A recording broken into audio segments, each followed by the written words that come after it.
So one is encouraged to commit extra or to do extra good deeds as much as possible during these 4 months, particularly the month of Muharram. And among the best deeds is fasting.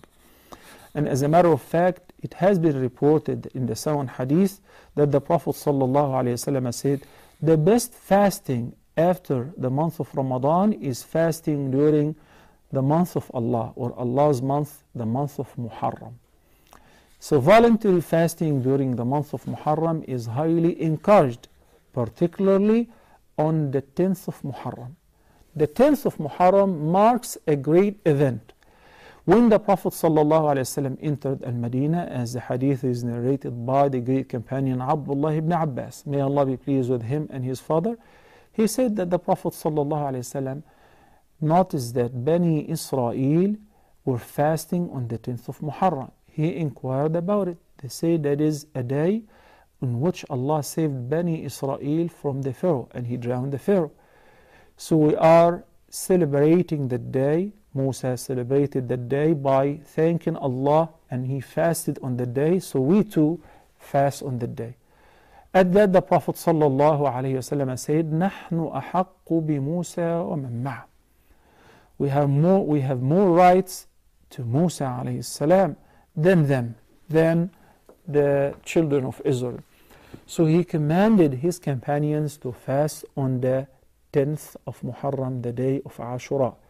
And it was obligatory in the beginning. And the Prophet ﷺ said a great virtues and a great reward for those who will fast.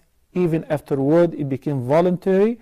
He encouraged us to observe fasting on the day, as he said sallallahu alayhi wasallam, صِيَامُ عَاشُرَاء, the 10th of Muharram, fasting on the 10th of Muharram, أَحْتَسِبُ عَلَى اللَّهِ. I hope that Allah subhanahu wa ta'ala will give the reward of fasting on the day an expiation for the sins of the past year. Kafara, an expiation for the sins. What kind of sins? The minor sins. Because the major sins would not be forgiven automatically, whether due to attending Friday prayer or fasting during Ramadan or performing Umrah after Umrah. These are all great deeds. They would automatically wipe away and remove the minor sins.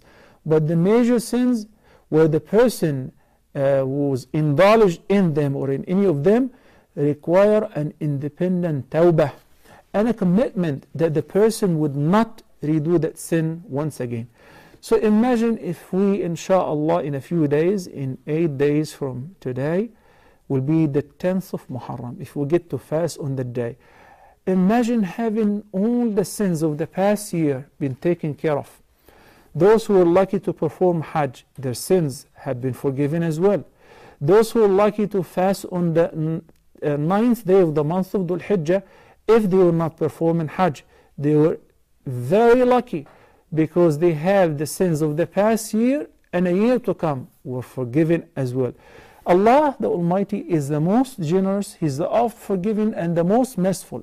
So He knows our shortcomings and weaknesses. That's why Allah subhanahu wa ta'ala is giving us every once in a while throughout the entire year chances after chances, an opportunity to be seized in order to be forgiven.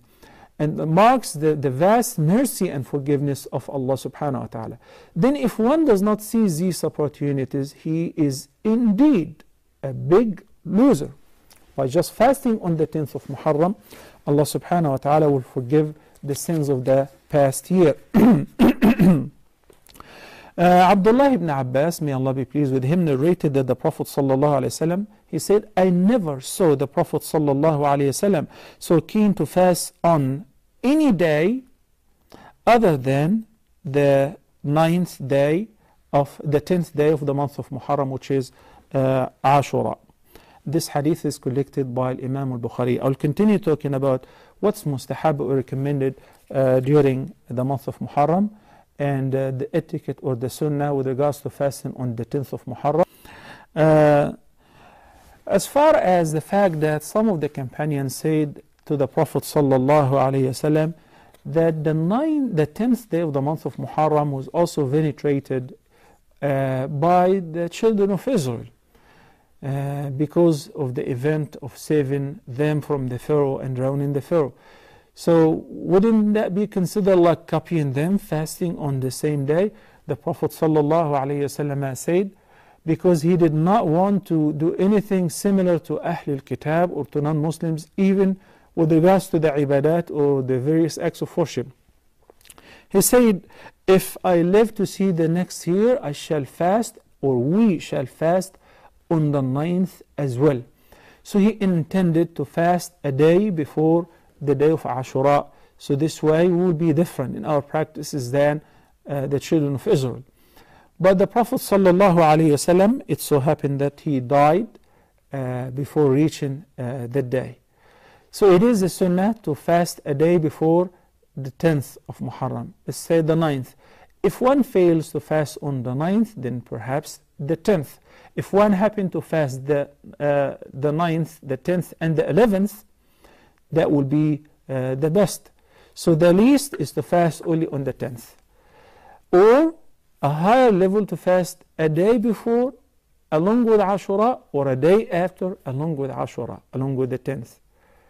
And the best of the best is to fast the 3 days altogether, the 9th, the 10th, and the 11th. May Allah subhanahu wa ta'ala accept. يا أيها الذين آمنوا أطيعوا الله وأطيعوا الرسول وأولي الأمر منكم